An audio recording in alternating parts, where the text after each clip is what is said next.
Voici Embracing Digital This Week avec Dr. Darren et Paige Pulsifer. Les grandes actualités de la semaine. Cette semaine, nous nous concentrons sur les soins de santé. Nous en savons juste un peu à ce sujet grâce à nos récentes visites à l'hôpital. Parlons-nous de votre podcast lorsque vous analysez les systèmes de l'hôpital avant votre chirurgie cardiaque à cœur ouvert? C'est une bonne idée, mais plongeons directement dans le monde de l'intelligence artificielle dans le domaine de la santé. C'est fascinant de voir comment l'IA transforme les diagnostics et les opérations. N'est-ce pas? C'est comme avoir un assistant super intelligent qui fait vraiment la différence. Nous parlons d'analyse plus rapide de vastes ensembles de données menant à des traitements plus précis. Et qui ne veut pas de cela? Exactement. Et ce n'est pas seulement une question d'améliorer les traitements. L'IA aide également à réduire les coûts, ce qui est crucial, surtout en ce moment. Je sais, n'est-ce pas? Les gens s'inquiètent souvent que l'IA entraîne des pertes d'emploi, mais c'est plutôt comme une main secourable, cruciale pour faire face à ces pénuries de main-d'œuvre. Exactement. Il s'agit d'améliorer la qualité des soins, pas de remplacer les praticiens humains. Et en parlant de praticiens, comment l'IA bouleverse-t-elle le secteur de l'assurance maladie? Oh, c'est énorme! L'IA transforme l'expérience d'assurance, améliore les évaluations des risques et la gestion des sinistres. C'est comme s'ils avaient une nouvelle arme secrète pour rendre tout plus fluide. Absolument. Et n'oublions pas la détection de fraude. Les capacités de l'IA dans ce domaine changent la donne. Avec toutes ces efficacités, c'est gagnant-gagnant pour les assureurs et les assurés. De plus, cela améliore l'expérience client. Parlons d'une amélioration de la relation.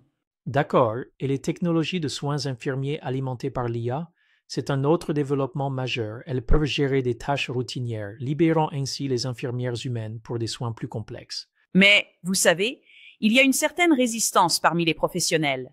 La sécurité de l'emploi et les préoccupations concernant la qualité des soins sont réelles. C'est un acte d'équilibre. Tout à fait. Nous devons nous assurer que, tout en adoptant l'automatisation, nous ne perdons jamais de vue cette empathie humaine essentielle dans le secteur de la santé. Tout est une question de travail d'équipe. Humains et IA travaillant ensemble.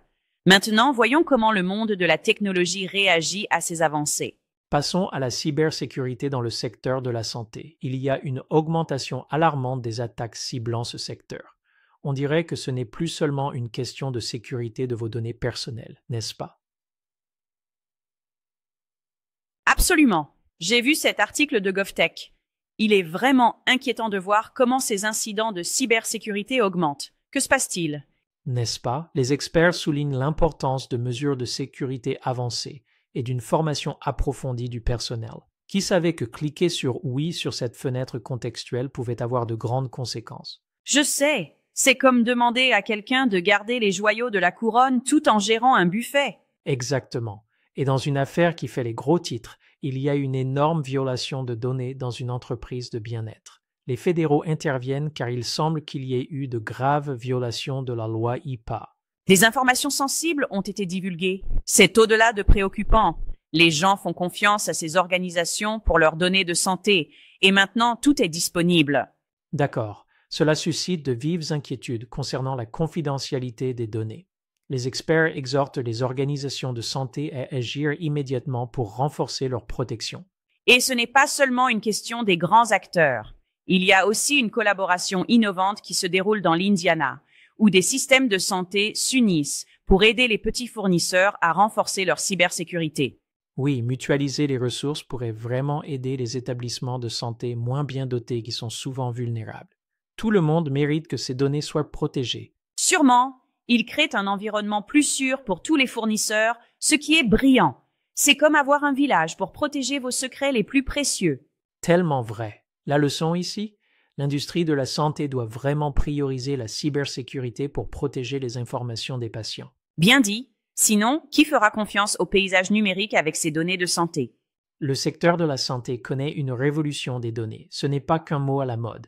C'est l'intégration de données connectées et multimodales qui change notre approche des soins aux patients. Absolument.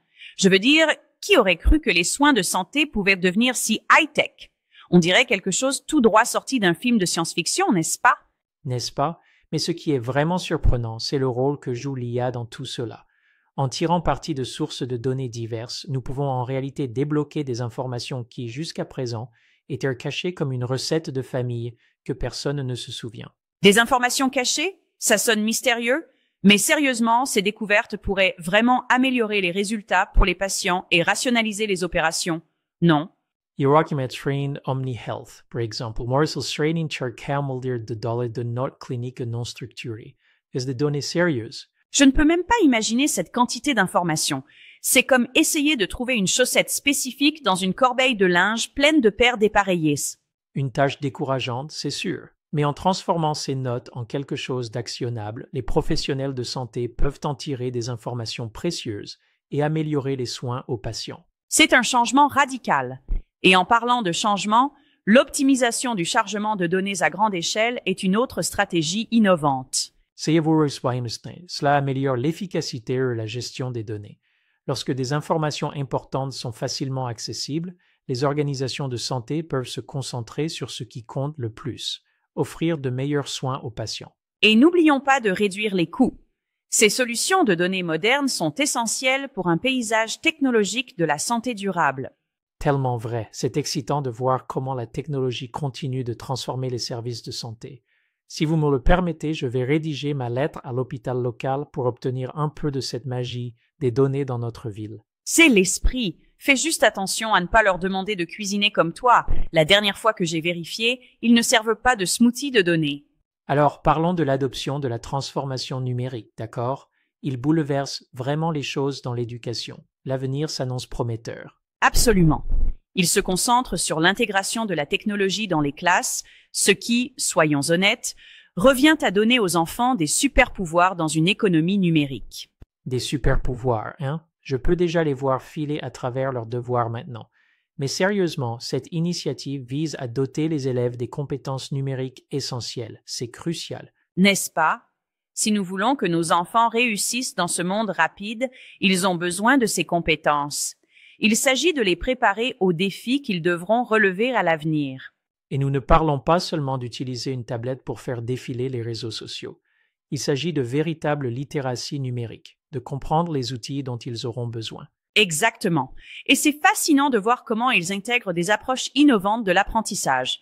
C'est ce dont rêve chaque parent, n'est-ce pas? En effet, je veux dire par rapport à ce que nous avions comme ce que c'était le tableau noir. Or, c'était des jours. Les enfants d'aujourd'hui ne connaissent même pas la galère. Très vrai. Si seulement nous avions ces outils géniaux à l'époque. Qui sait? J'aurais peut-être été une pro de la technologie au lieu d'être juste une maman jonglant avec 10 enfants. Et quelle maman fantastique tu es! Mais sérieusement, cette focalisation sur la transformation numérique dans l'éducation prépare une génération à relever les défis technologiques à venir. Absolument. Levons nos verres à l'adoption de la transformation numérique et à un avenir meilleur pour nos enfants. Espérons qu'ils l'apprécieront lorsqu'ils mèneront la charge. C'est tout pour Embracing Digital cette semaine.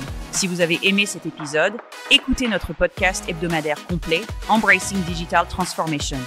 Et consultez notre site web embracingdigital.org. Jusqu'à la semaine prochaine, sortez et embrassez la révolution numérique.